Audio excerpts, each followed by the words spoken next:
Bismillahirrahmanirrahim. Assalamualaikum warahmatullahi wabarakatuh. Salam matematika, salam cerdas bersama. Dengan saya Agus Supriyanto, guru matematika di SMP Muhammadiyah 4 Surakarta. Pada kesempatan kali ini kita akan belajar tentang materi pembelajaran matematika kelas 9 di semester 2, yaitu tentang kesebangunan dan kekongruenan. Lebih khusus, kita akan membahas tentang kesebangunan khusus dalam segitiga siku-siku. Untuk kompetensi dasar pengetahuan 3.6 menjelaskan dan menentukan kesebangunan dan kekongruenan antar bangun datar. Untuk kompetensi dasar keterampilan 4.6 menyelesaikan masalah yang berkaitan dengan kesebangunan dan kekongruenan antar bangun datar. Adapun tujuan pembelajarannya, setelah menonton video pembelajaran ini, peserta didik diharapkan mampu menghitung panjang sisi yang belum diketahui pada kesebangunan dalam segitiga siku-siku.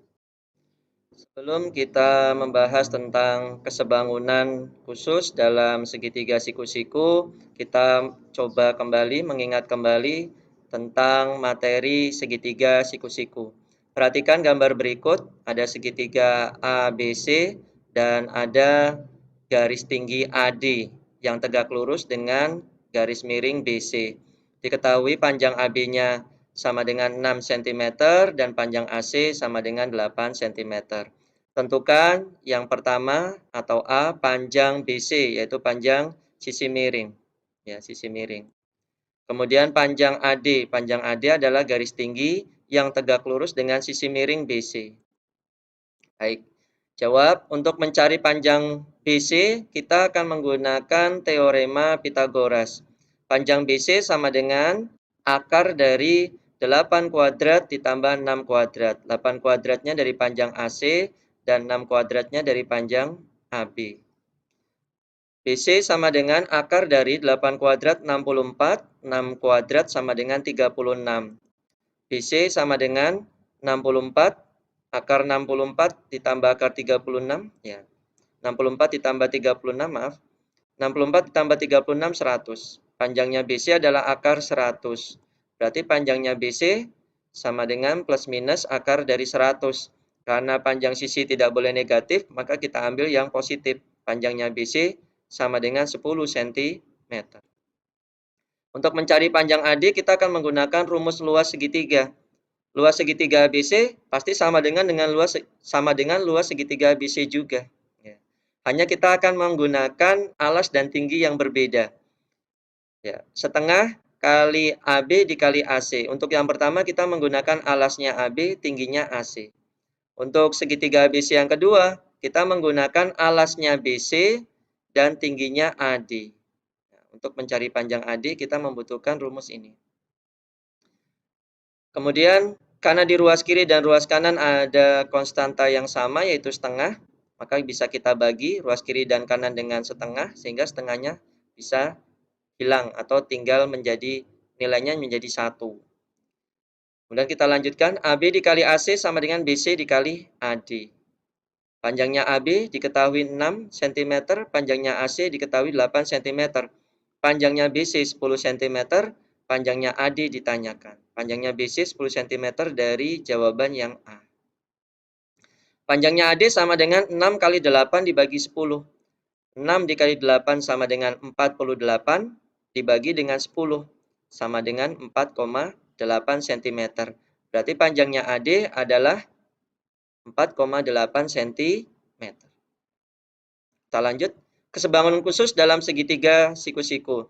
Untuk kesebangunan khusus dalam segitiga siku-siku maksudnya adalah kesebangunan ya dengan diketahui atau terdapat garis tinggi yang menuju ke sisi miring pada segitiga siku-siku. Contohnya pada segitiga siku-siku ABC ada garis tinggi AD, di mana garis tinggi AD-nya ini tegak lurus dengan sisi miring, yaitu sisi BC.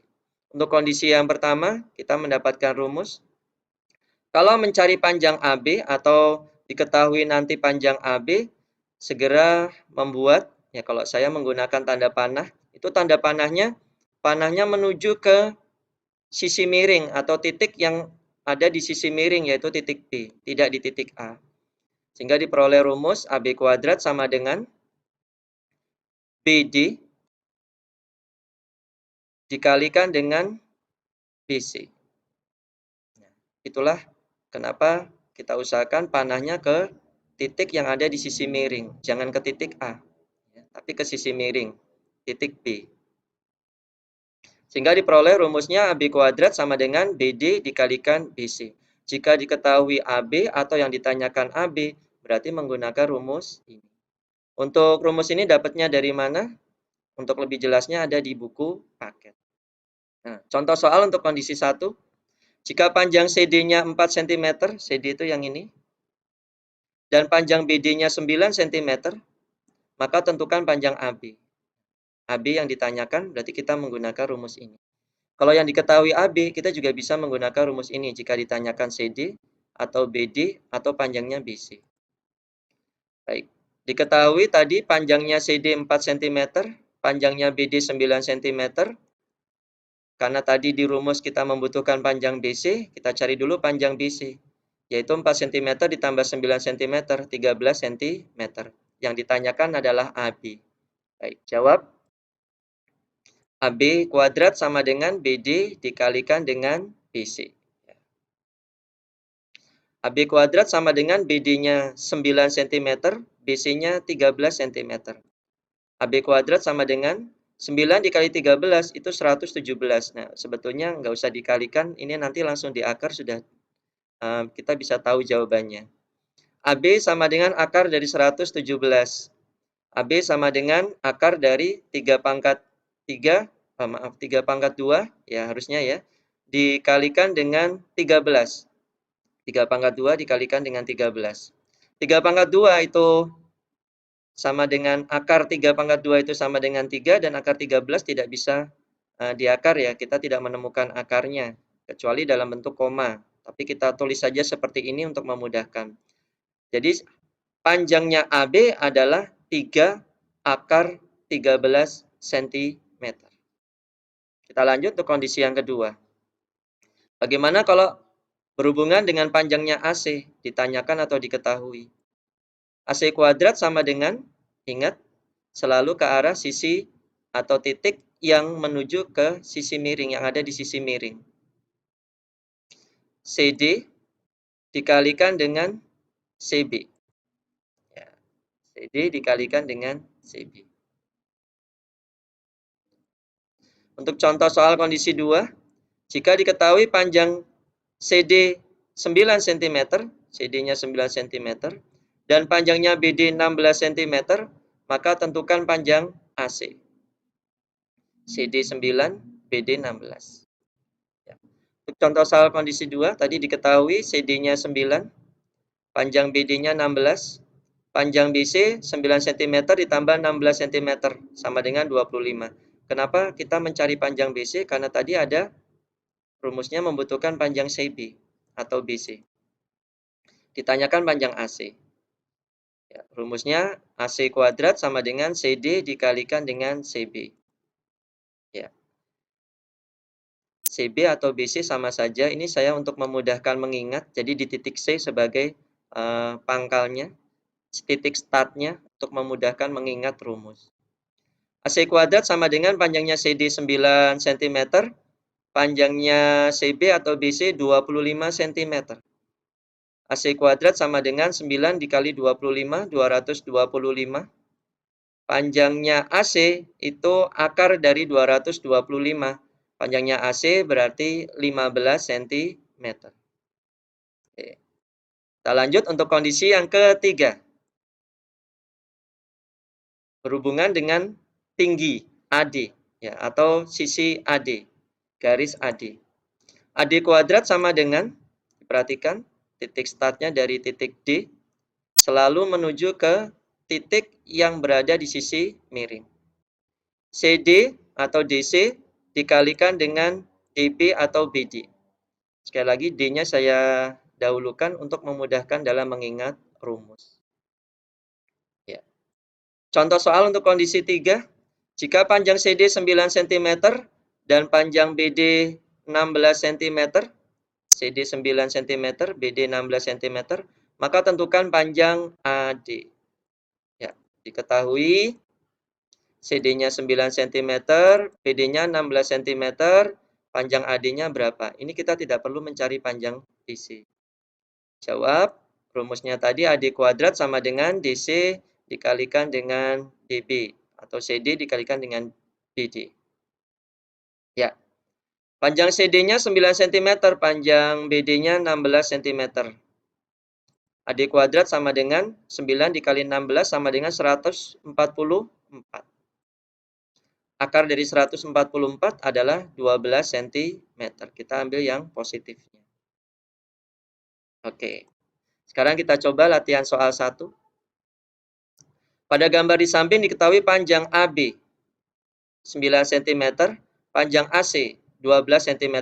Hitunglah panjang BC yang pertama, yang kedua hitunglah panjang BD. BC itu yang ini, BD itu yang kecil ini, yang pendek.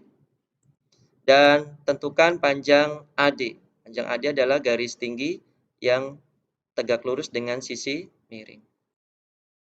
Baik, kita tulis dulu. Diketahui panjangnya AB 9 cm, panjangnya AC 12 cm, ditanyakan panjangnya BC, panjangnya BD, dan panjangnya AD. Diketahui 9 cm panjang AB dan AC 12 cm, yang ditanya panjang BC, panjang BD, dan panjang AD. Jawab. Untuk mencari panjang BC, kita menggunakan teorema Pitagoras. BC sama dengan akar dari AB kuadrat ditambah AC kuadrat. BC sama dengan akar dari AB kuadrat sama dengan 9 kuadrat, AC kuadrat berarti sama dengan 12 kuadrat. BC sama dengan 9 kuadrat sama dengan 81, 12 kuadrat sama dengan 144, dijumlah 81 ditambah 144, BC sama dengan akar dari 225. Akar 225 sama dengan 15 cm. Kita ambil yang positif. Panjang BC sudah diketahui. Berikutnya mencari panjang BD. Untuk mencari panjang BD, saya menggunakan yang rumus ini. AB kuadrat sama dengan BD dikalikan BC. Ya, karena kita punya panjang BC. BD dikalikan dengan BC. Panjang AB kita sudah punya. 9 kuadrat sama dengan BD dikalikan dengan 15. Panjangnya BC 15. 9 kuadrat sama dengan 81. Sama dengan BD dikalikan 15. Berarti panjangnya BD sama dengan 81 dibagi 15. Panjangnya BD sama dengan 5,4 cm. Yang terakhir panjangnya AD. Kita pakai rumus. AD kuadrat sama dengan BD dikalikan dengan CD. Ini alternatif ya. Sebetulnya mencari panjang AD boleh seperti yang persepsi tadi, pakai rumus luas, itu juga bisa digunakan. Ini saya menggunakan yang kondisi 3. AD kuadrat sama dengan BD dikalikan CD. BD itu 5,4. Ya. Panjangnya CD 9,6. Diperoleh dari mana panjangnya CD 9,6? Diperoleh dari 15 cm panjangnya BC dikurangi dengan 5,4 panjangnya BD. 15 dikurangi 5,4, jawabannya adalah 9,6. Ya, jadi dapatnya 9,6 diperoleh dari 15 cm panjangnya BC dikurangi panjangnya BD 5,4. Ini kalau dijumlahkan 15. Ya. AD kuadrat sama dengan 5,4 dikali 9,6 sama dengan 51,84. AD saja berarti akarnya dari 51,84 yaitu 7,2 cm. Jika menggunakan rumus luas, hasilnya juga pasti sama. Oke, kita lanjut latihan soal yang kedua. Pada gambar di samping diketahui panjang PR 12 cm, panjang PS 6 cm. Hitunglah yang A, panjang PQ. Yang B, panjang RS. Baik, kita tulis dulu. Diketahui Panjang PR-nya 12 cm, panjang PS-nya 6 cm, ditanya panjang PQ dan panjang RS. Diketahui panjang PR 12, panjang PS-nya 6 cm, ditanya panjang PQ dan panjang RS. Jawab. Untuk mencari panjang PQ, kita pakai yang sisi PR-nya. Pakai rumus yang sisi PR-nya. PR kuadrat sama dengan PS dikalikan dengan PQ. Nah, jadi nanti PQ bisa diketahui. Panjang PR sudah diketahui, 12 cm. Berarti 12 cm sama dengan panjang PS 6 cm dikalikan dengan panjangnya PQ. 12 kuadrat sama dengan 144, sama dengan 6 dikali PQ. Berarti panjangnya PQ sama dengan 144 dibagi 6. 144 dibagi 6 diperoleh hasilnya 24 cm. Berarti panjangnya PQ adalah 24 cm. Berikutnya ditanya panjang RS. RS kuadrat, kita pakai rumus ini, RS kuadrat sama dengan PS dikalikan dengan QS. Ini hurufnya, mohon maaf ya, saya bolak-balik ini. RS kuadrat sama dengan panjangnya PS, kita sudah tahu 6 cm. Panjangnya QS kita juga sudah tahu. Diperoleh dari panjangnya PQ dikurangi panjangnya PS. Panjangnya PQ 24, panjangnya PS 6, 24. 24 dikurangi dengan 6, hasilnya adalah 18. RS kuadrat sama dengan 6 dikali 18, 108. Panjangnya RS berarti akar dari, ini mohon maaf saya buat dalam bentuk, apa namanya, ini namanya, faktorisasi prima. Tapi bisa langsung diakarkan. Bentuknya 2 pangkat 2 dikali 3 pangkat 2 dikalikan dengan 3. Karena akar dari 2 kuadrat ini 2, akar 3 kuadrat ini 3. Jadi untuk memudahkan dalam menghitung. Sehingga diperoleh nanti panjangnya RS adalah 2 dikali 3 dikalikan dengan akar 3. 2 dikali 3 itu 6. Ya. Berarti panjangnya RS adalah 6 akar 3 cm. Ya. Kesimpulannya, berdasarkan hasil yang telah kita pelajari, kita dapat menarik kesimpulan sebagai berikut, yaitu tentang rumus yang digunakan pada kesebangunan dalam segitiga siku-siku. Untuk kondisi yang pertama, AB kuadrat sama dengan BD dikalikan dengan BC. Untuk kondisi yang kedua, AC kuadrat sama dengan CD dikalikan dengan CB. Dan untuk kondisi yang ketiga adalah AD kuadrat sama dengan DC dikalikan dengan DB. Demikian pembelajaran kita pada kesempatan kali ini tentang kesebangunan khusus pada segitiga siku-siku. Semoga bisa memberikan manfaat untuk kita semua. Terima kasih sudah menyaksikan video pembelajaran ini. Jika ada komentar, pertanyaan, kritik, dan saran, nanti bisa disampaikan di kolom komentar. Jangan lupa untuk subscribe dan like video pembelajaran ini biar bisa lebih berkembang lagi. Selamat belajar dan semoga sukses. Dari saya cukup sekian. Wassalamualaikum warahmatullahi wabarakatuh. Salam matematika, salam cerdas bersama.